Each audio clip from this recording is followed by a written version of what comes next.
Ini tangan ini fungsinya untuk komunikasi visual karena tuli tidak bisa mendengar, hanya bisa melihat. Jadi fokus melihat karena suara tidak bisa masuk, tidak bisa mendengar gitu ya.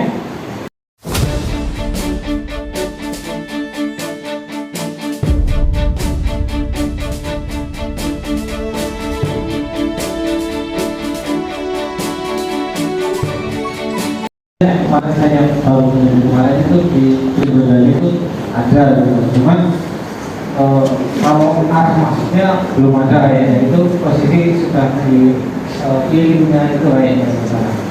Iya, jadi seperti itu Bapak Ibu sekalian. Jadi memang satu contoh hambatan fungsional seorang anak dengan hambatan fungsional jalannya itu sudah diselesaikan dengan kursi roda.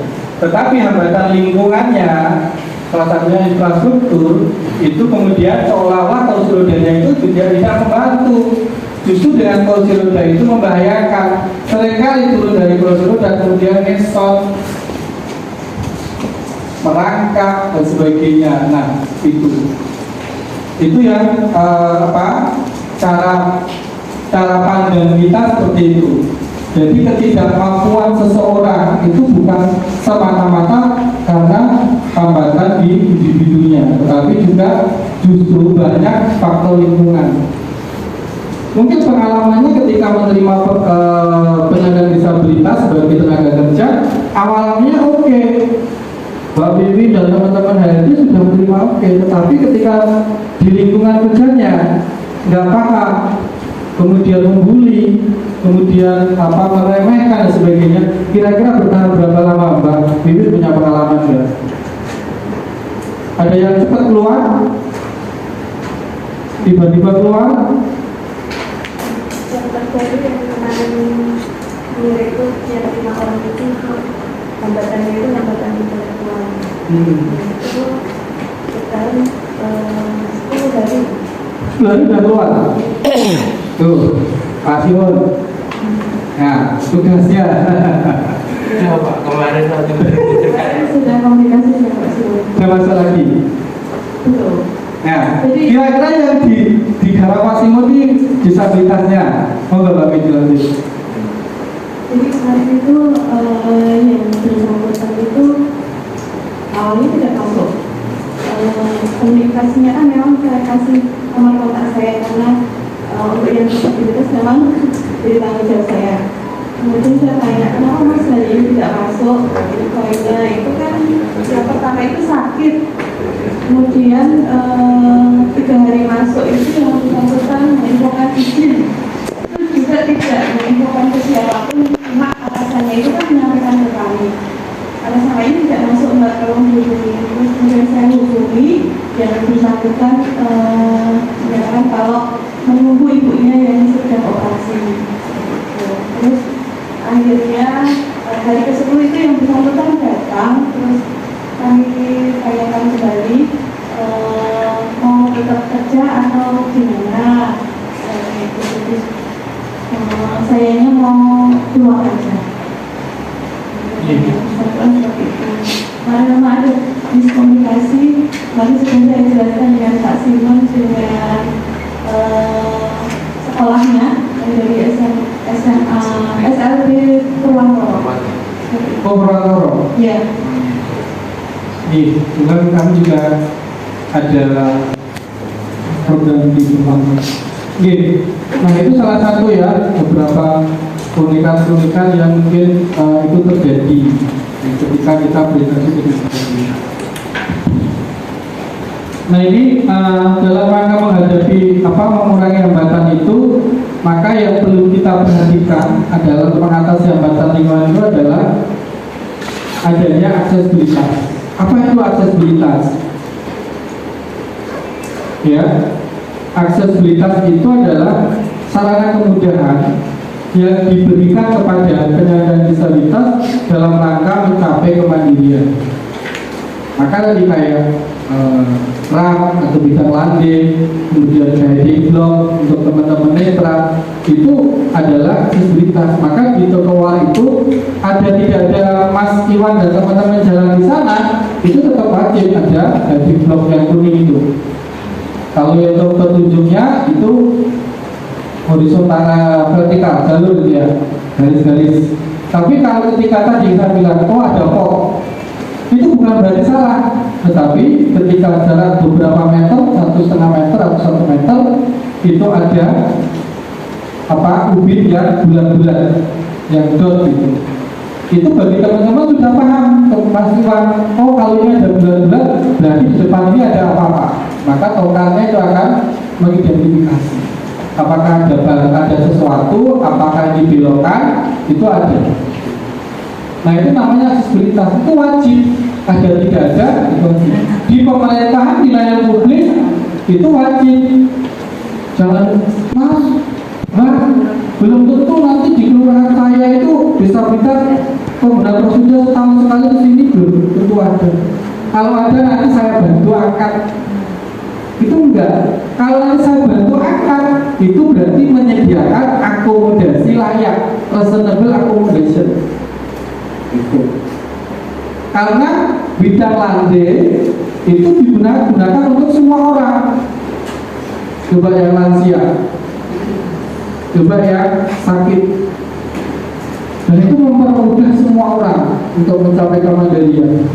Nah, maka itu aksesibilitas itu ada tidak ada wajib. Maka nanti di sini di aula ini juga wajib ada orang nanti enggak harus sampai 1 sak semen ya sudah jadi ya Pak ya. Atau kalau memang belum ada anggarannya, oh besok ada kegiatan penggunaan kursi roda, sediakan papan. Namanya akomodasi layak. Jadi beda antara yang permanen sama yang tidak permanen, itu sebutannya beda-beda. Coba tangannya digerakin. Ini tangan ini fungsinya untuk komunikasi visual karena tuli tidak bisa mendengar, hanya bisa melihat. Jadi fokus melihat karena suara tidak bisa masuk, tidak bisa mendengar gitu ya. Perkenalkan, nama saya Gali. Isyaratnya seperti ini. Jadi teman tuli itu ada panggilan isyarat. Isyaratnya saya seperti ini. Gitu. Nama isyarat masing-masing orang beda-beda. Contohnya, nama panggilan, kalau nggak dikasih nama isyarat, nanti bingung. Ini nama isyaratnya apa? Iya, nama isyarat siapa? Jadi masing-masing orang itu ada nama isyarat, ada panggilan isyaratnya. Ini contoh isyarat. Nah, contoh kaki, nama isyaratnya seperti ini, kaki, karena ada ciri khas seperti lusung pipit di lusung pipit ya ada ini. Jadi kalau saya senyum ada lusung pipitnya begitu. Nanti masing-masing dibuat ini ya, bikin nama isyarat ya. Oh, udah ada nama isyaratnya. Itu menunjukkan ciri khas. Siapa namanya? Bunur. Lupa. Oh iya, ada ciri khasnya gulungan di apa? Karena sering dikucir. Ya, sering dikucir. Setiap kali ketemu pasti rambutnya dikucir seperti itu. Itu jadi ciri khasnya. Oke, mungkin itu aja pengantar. Oke, sedikit saya jelaskan dulu tentang identitas tuli. Identitas tuli itu ada ragamnya. Pertama, tuli ada HOH, ada tuli total. Maksudnya bisu. Yang pertama ada yang total, ada yang HOH. Yang hanya yang tuli tok istilahnya. Yang pertama apa? Yang tuli tok. Oke. Nah kalau yang tuli biasa dia pakai bahasa ibu. Dia paham bahasa, tapi karena dia sekolah, jadi sesuai kepahaman dia di setiap jenjang sekolahnya sampai dia lulus sekolah dia paham bahasa, tapi hambatan pendengaran seperti itu. Isyarat bisa? Oh ya, bisa bahasa isyarat juga. Kemudian yang kedua, HOH. HOH itu dia dulu ada pengalaman mendengar, tapi di tengah mungkin di tengah perjalanan usianya ada hambatan, mungkin kurang pendengaran, pendengarannya berkurang gitu maksudnya, dan biasanya dibantu pakai ABD, alat bantu dengar. Atau seperti halnya orang tua, kakek atau nenek itu kan juga pakai alat bantu dengar biar bisa. Jadi ada keragaman disabilitas tuli hambatan pendengaran, gitu. Jadi bervariasi. Nah, yang terakhir ini ada tuli total. Artinya apa? Tuli total ini dia ya hanya mengandalkan visualisasi yang kuat. Dia pakai bahasa gestur. Nah, yang tuli total ini biasanya tidak ada pengalaman bersekolah, bahkan kerja aja dia pakai full gestur gitu, paham. Jadi memang bahasa isyarat fisik. Ada juga yang lulusan hanya sebatas SD, karena dia fisiknya kuat, dia bisa seperti bekerja kasar ya, seperti petani dan lain sebagainya. Nah, ini full visual itu, jadi komunikasinya visual penuh. Oke, mungkin bisa diterima kerja, mungkin teman-teman tuli. Ada yang pakai isyarat, ada yang pakai tulisan. Ada kalau yang berpengalaman di sekolah, guru tulinya tuh ngajarin bahasa isyarat tanpa ada penerjemahan. Jadi langsung berkomunikasi dengan siswa tulisnya. Oke, gitu dulu untuk pengantar ya. Paham ya teman-teman semuanya? Tepuk tangan tuli. Tepuk tangan tuli. Bapak. Biasanya cuma begini aja ya. Applause.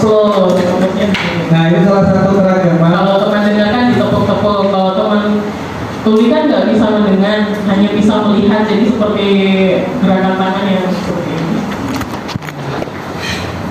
Coba belajar praktek bahasa isyarat jujur aja ya. Saya ajari. Mau isyarat? Jadi mungkin kalau ketemu sama karyawan yang tuli bisa ngobrol langsung gitu. Silakan sambil berdiri mungkin biar juga Mungkin sambil capek ya. Biar tidak takut. Nggak usah aku aja. Nanti aja.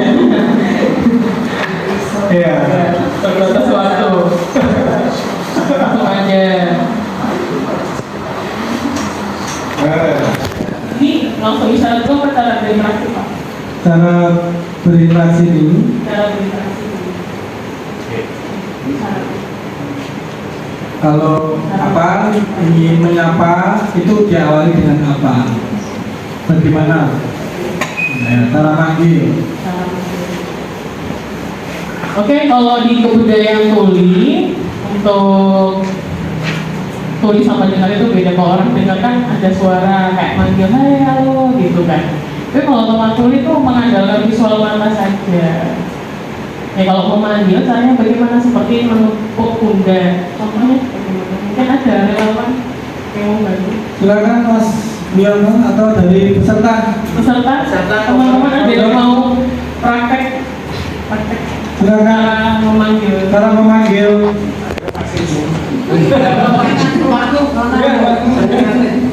Oh Pak Simon. Ya, ganti yang lain. Yang tuli yang mana? Oh Pak Simon yang jadi tuli contohnya. Dia tuli. Nah Pak Simon kan lihatnya bukan ke arah. Kalau orang dengar kan bisa yakin kan.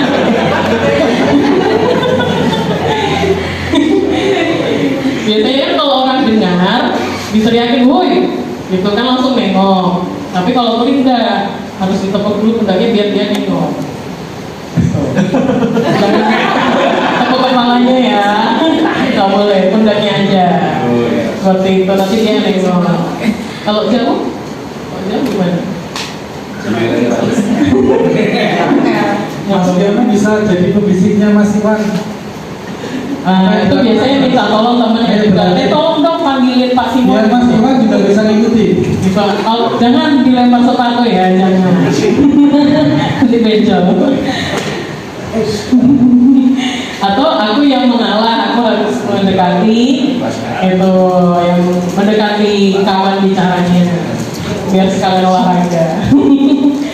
Ya, kalau komunikasi jangan saling membelakangi atau membelakangi, nah terus berhadap-hadapan seperti ini. Gitu. Jadi biar jelas isyaratnya. Gitu, jangan terlalu dekat juga, gitu.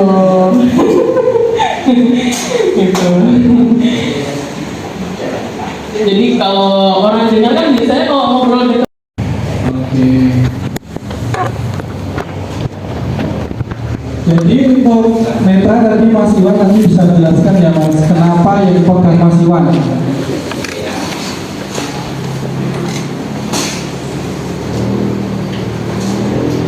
Hambatannya apa aja? Ya, bismillah. Selamat siang hadirin semuanya. Ya, izin pada kesempatan kali ini saya berbagi bagaimana berinteraksi terhadap teman-teman disabilitas sensorik netra. Tunanetra itu orang yang memiliki gangguan penglihatan, baik ada yang sedang dan ada yang total. Kalau yang low vision sedang itu bisa ada sisa penglihatan ya Bapak Ibu. Dan kalau yang total seperti kayak saya sudah zero penglihatan gitu ya. Kemudian cara mengidentifikasi teman-teman sensorik netra. Oh ya, terlebih dahulu kalau teman netra itu bisa dipanggil netra juga bisa, tunanetra juga bisa. Ya, untuk mengidentifikasi teman-teman netra dari segi mobilitas biasanya pasti memakai tongkat ya, tongkat itu sudah pasti tunanetra, dan biasanya kesulitan dalam berjalan gitu ya, dan juga sering meraba-raba ya Bapak Ibu. Kemudian kalau kita mengidentifikasi melalui penglihatan gitu ya, bisa kita lihat dengan mungkin matanya itu kayak penglihatannya kayak juling, ada juga yang bola matanya itu sudah berubah kayak putih, ada juga yang kayak seperti pedang, seperti itu Bapak Ibu. Itu pada umumnya. Kemudian bagaimana sih kalau kita pengen membantu teman-teman netra? Yang pertama, kita disentuh terlebih dahulu ya Bapak Ibu, bisa bahu, bisa punggung, telapak tangan gitu. Kita sentuh terlebih dahulu. Jadi nah setelah itu baru kita menyapa, memperkenalkan diri dulu ya. Jadi kita nggak langsung bertanya atau gimana, nanti teman-teman kita nggak tahu itu tanya sama kita atau enggak, seperti itu. Dan memperkenalkan diri terlebih dahulu. Saya, Mas, saya ini seperti apa, tujuannya apa, seperti apa begitu. Jadi karena kita mengandalkan vokal, suara dan perabaan, jadi dengan diperkenalkan dulu tahu ya, mau dibantu seperti apa, ditanyakan seperti itu. Pokoknya bangun komunikasi sama teman-teman netra. Dan kalau menunjukkan arah itu harus yang jelas ya Bapak Ibu. Jadi kita nggak boleh menuju ke sana, di sana atau di sini, kita nggak tahu gitu ya. Jadi kita harus menunjukkan arah yang jelas. Misalkan di sebelah kanan saya atau di sebelah kiri, misalkan silakan duduk geser ke sebelah kanan. Nah, teman-teman netra akan tahu. Jadi kalau penunjukan itu harus yang jelas gitu.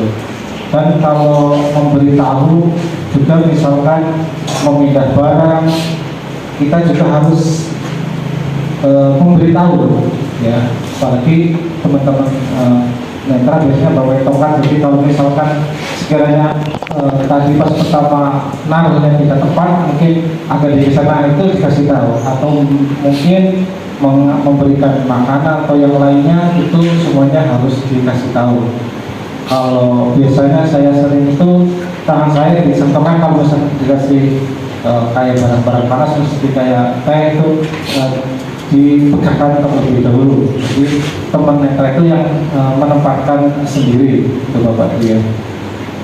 Dan tak kalah pentingnya, jika sudah mengajak ngobrol dan kemudian pergi, itu sebaiknya pamitan terlebih dahulu. Jadi ketika teman netra itu ngajak masih sekiranya masih sebelah itu ngobrol dan ternyata sudah kabur gitu.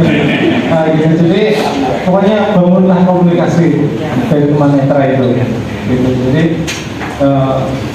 ngobrol, datangnya juga permisi, perginya juga harus permisi, kayaknya gitu ya. Iya begitu. Mungkin ada yang perlu ditanyakan, silakan terkait untuk sensitivitas teman-teman disabilitas tunanetra. Silakan Bapak Ibu sekalian, tanyakan soal apa berinteraksi dengan teman-teman netra. Tadi ketika mau menyapa seperti apa? Mungkin ada yang mau jadi relawan, mempraktekkan. Monggo. Silakan. Biar merasakan juga. Ya mungkin saya sebelum terakhir mungkin, nah biasanya kalau teman-teman netra itu dibantu ya, digandeng seperti apa, itu biasanya kita tidak boleh menarik tangannya ya. Jadi kita taruh, biasanya kalau saya sendiri itu lebih senang saya yang memegang, yang menggandeng gitu, yang bisa ditaruh di lengan atau di bahu gitu. Tapi kebanyakan itu sebenarnya di pergelangan apa ini lengan. Oh ya di lengan gitu. Ya, prinsipnya membantu disabilitas siapapun itu kontrolnya ada di disabilitasnya. Jadi kita yang membantu itu bukan yang memegang, tapi kita yang menyediakan lengan atau pundak kita. Nanti teman-teman netra yang akan menyesuaikan apakah akan memegang lengan kita atau memegang pundak kita, itu sesuai dengan kenyamanan begitu ya Mas. Iya. Ada juga, kemudian jangan menggandeng dengan menggandeng tongkatnya. Nanti dicekel tongkatnya gitu ya. Itu malah justru nanti teman-teman tidak bisa berjalan kalau tongkatnya dipegang. Silakan ada yang mau mencoba? Ada yang mau mencoba? Mungkin yang bisa. Ingat instruksinya, jangan bilang salah sini situ ya. Mas Iwan minumannya sebelah barat. Barat itu mana? Buat Mas Iwan tidak tahu. Nah kemudian kalau mau awal bekerja seperti itu, mungkin nanti Mas Iwan bisa menjelaskan bagaimana memberikan orientasi sosial mobilitasnya Mas. Oke, ya untuk jenis pekerjaan buat disabilitas tunanetra ya, untuk saat ini yang paling dominan yaitu customer service telepon ya, kayak call center begitu. Jadi sudah banyak ada teman-teman yang memang berada di posisi seperti itu. Jadi Bapak Ibu untuk perusahaan maupun di perusahaan maupun di UMD ya. Jadi untuk disabilitas khususnya netra itu hanya butuh menyesuaikan dan orientasi mobilitas. Jadi insya Allah dengan sendirinya insya Allah bisa. Alhamdulillah kalau untuk alat komunikasi kita juga sudah terbiasanya, kita juga sudah menggunakan ponsel Android dan kita sudah terbiasa dengan Facebook, YouTube, TikTok dan sebagainya Bapak Ibu. Ya, jadi insya Allah dengan IT sudah tidak asing lagi Dan alhamdulillah saya sendiri ada coba-coba buat kreator kayak ini Bapak Ibu ya, namanya channel YouTube saya menjadi friend ya. Jadi Bapak Ibu yang pengen singgah silahkan gitu ya. Mau coba juga alhamdulillah gitu ya. Subscribe dan apa ya? Like. Ya, namanya Black Friend, LIND Friends. Sahabat netra, sahabat kita. Black Friend. BLIND ya, Friends. Sahabat teman netra. Iya, betul. Nah itu alhamdulillah saya berkreasi. Sudah berapa follower Mas? Baru 1.600. Baru 1.600. Berarti dapat 5 ini. Ya masih coba yang alhamdulillah sudah monetisasi tinggal support dan dukungan dari Itu berarti Mas, karena di sini juga ada sudah di page Mas Agus itu sudah berada berikutnya, tapi karena ada pelanggaran di page. Iya. Itu benar. Memang ini kaitannya nanti pelatihan konten kreator Pak, terkait dengan hal yang tidak boleh dilakukan ketika kita menjadi YouTuber atau menjadi TikToker gitu. Ternyata itu memang ada SOP-nya gitu. Mas Agus itu sudah kemarin sudah setiap bulan menerima fee, tapi karena ketiduran atau apa atau kelihatan anak kecil di belakang, anaknya main-main di belakang, itu kemudian di bans, akhirnya di blokir, sensor, pelanggaran komunitas. iya, kode etik. Nah itu mungkin perkembangan teknologi. Nah itu Mas, gimana tambahan saya mungkin nanti bisa dikoreksi, mungkin bisa dipraktekkan Mas penggunaan handphonenya. Bisa dibantu ambilkan Mas. Mas, ya. Jadi ini bukan sesuatu kemudian tidak bisa, karena handphone ini sudah menjadi alat yang paling aksesibel bagi siapapun ya. Jadi ini menjadi alat. Ada 10 anak tangga, ini dijelaskan juga. Terus nanti setelah anak tangga Mas, kita 5 langkah belok ke kanan, jalurnya agak susah atau bagaimana, jalurnya enak. Terus nanti berapa langkah lagi Mas, kita ini ada anak tangga lagi naik Mas, ada 3 langkah.